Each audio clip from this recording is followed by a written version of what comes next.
Now, y'all listen.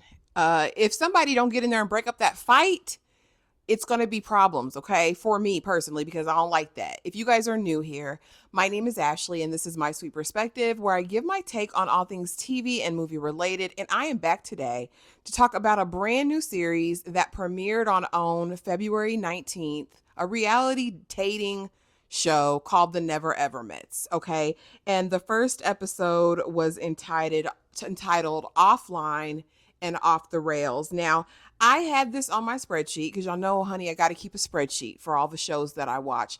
And I was going to watch it casually, didn't think about reviewing it. But my good sis, Shanna underscore McD, a creator here in these YouTube streets, already has her video up. You know what I mean? And she was like, I'm looking forward to your recap. So listen, I had to give a recap. Now, I didn't take extensive notes. And so, I mean, you're going to get this work. And also, I'm going to leak Shanna's page below because, honey, if you are into reality TV, she has a plethora of content for you. And she also covers BMF. So, there's that. But, y'all, Offline and Off the Rails, episode 1. And we meet the couples, all right? And there are a total of 7 couples. And I just don't understand it. So basically, the premise of the show is that we have these 7 couples who have met online in some form or fashion, whether it was an online dating app, social media, Facebook dating, right? And they've never met in person. Now, these relationships range in length of time from 3 months all the way up to 12 years. Now, I just want to know how in 12 years you haven't a plane, train, automobile. You could have walked to see somebody across the country in 12 years if you really wanted to see them. And I mean, none of this is not 90-Day Fiance. Okay. There's no one abroad. So again, my question is if he wanted to, he would, sis. And sis, if you wanted to, you would too. But some of these couples I don't even understand. But let's get right into them. We meet Shay and Josh, and they're the 12 yearsers. Okay.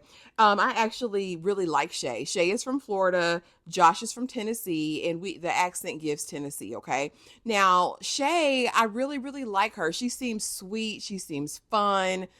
She's got a bright personality. She gives very much optimistic. But my question is, y'all been together 12 years, yet he has a 13-year-old and a 3-year-old. But y'all been together 12 years. A 3-year-old. Now, when he sees her, there's immediate attraction. I mean, there's definitely chemistry there. They really seem to like each other and hit it off in person. And basically, they will be living in the same house for 3 weeks with their people after meeting them in real life for the first time. But they'll also be there with all these other couples. And so, the drama is going to ensue. So the guys plan a date to kind of welcome the women. The women get there first, put all their bags down. And yeah, they go out, and like I said, there seems to be chemistry. We get a vibe. That was really my only question about him. How you got a 3-year-old and y'all been together for 12 years. Next, we have Joanna and Aaron J. Aaron J. Don't. Mm-mm. Y'all not gonna get me to say it because, honey, the people try me in this area, but they have been online dating for 9 months. Yeah, she knows it. She sees it. My good sis ain't playing with him. He didn't know how to open the wine cork. I guess he is an aspiring playwright and rapper. He drops a couple bars. He plans a date that plans, right? We know this is production. They all have the same charcuterie and wine, right? There was only a couple who made some variations to the plan. But yeah, sis, I no. Next we have Diamond and Aaron H, honey. Now these are the elder people in the group. Miss Diamond is already kind of playing mama. And she's not that old, so I don't know why this is the vibe, but when she got in, she wanted to know everybody's business. Who you been with, how long you been with them, what's the deal. So, but we come to find out they have been online dating for 5 years. And there apparently is an issue in the relationship because a couple of years ago, honey, he got online and was talking about the engagement ring that he got for another woman. and she needs closure on it. Okay. And so they proceed to do that. He's 51. He is a BBW lover, and she fits the bill. Okay. He loved everything about her. All right. They had chemistry, shared a big old nasty kiss. Okay. She gonna be with that man. She gonna stay with him. It's given that. Alexis and Dominique, honey, this is the volatile situation. They have been online dating for 6 months. And when he first saw her, he said the body wasn't bodying like it was bodying in pictures. And he didn't know if he could be physically attracted to her. She's enamored of him. She thinks he's the best. And he says that they are both jealous, both territorial, both jealous. So he don't know how that's going to go. And that leads up to the problems in the end. And we'll come back to them. Next, we have Sienna and Brandon. They have been dating online for 10 months. I mean, they didn't really give a whole lot of tea this episode. I think they had a cooking date. They made like some kind of gnocchi or pasta and some sauce or whatever. And we're just sharing when Sandia meets the other ladies and finds out that the one girl has been with her man, Shay, for 12 years. She was like, ain't no way. Next, we have Sandia and Chris, honey. Sandia, beautiful Haitian woman. Chris is some kind of pretty boy. Chris wasn't given all I think he thinks he gives, if that makes sense. Not in my mind, not in my eyes, not in my heart.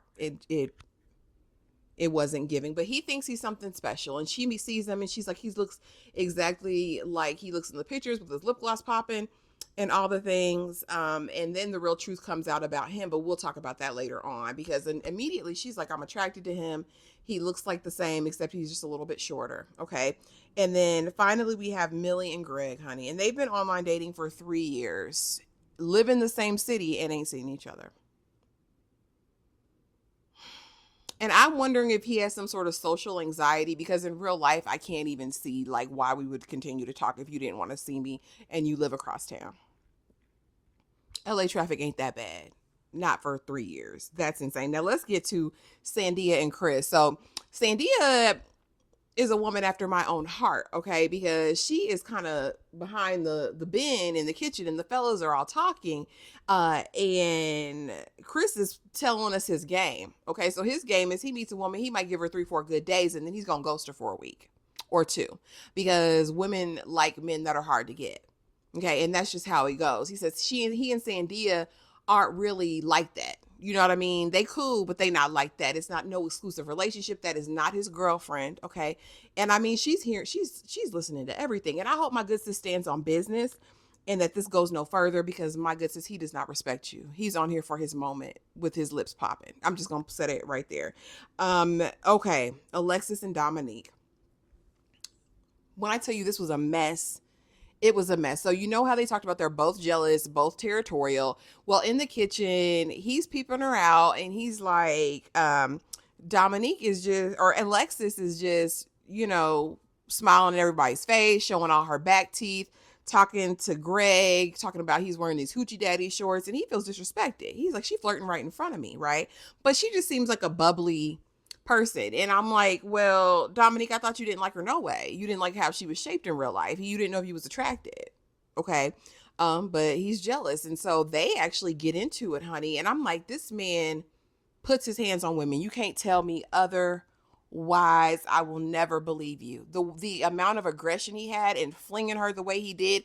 And why did no man jump in there to split it up that we could see? Don't end the first episode like that ever again on TV. Don't do that. That big old man flinging her around that kitchen like that. Trigger warning. Sorry.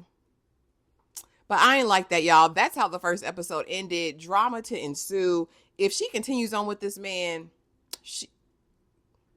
it's going to be a problem. But the previews make it seem like Big Daddy, 51-year-old Aaron H. is going to sit her down and be like, don't forget what he did. And that's my sentiment exactly. But y'all, those are my initial thoughts. Like I said, didn't take real notes, but I did pay attention a little bit. So drop it in the comments below if you are watching the Never Ever Mets. Honey, let me know what you thought, because I was invested. I need to know now. I need to see it through, my boy. But if you're still here, thank you for watching. Please be sure to like, comment, and subscribe, and I'll see y'all in the next video. Bye.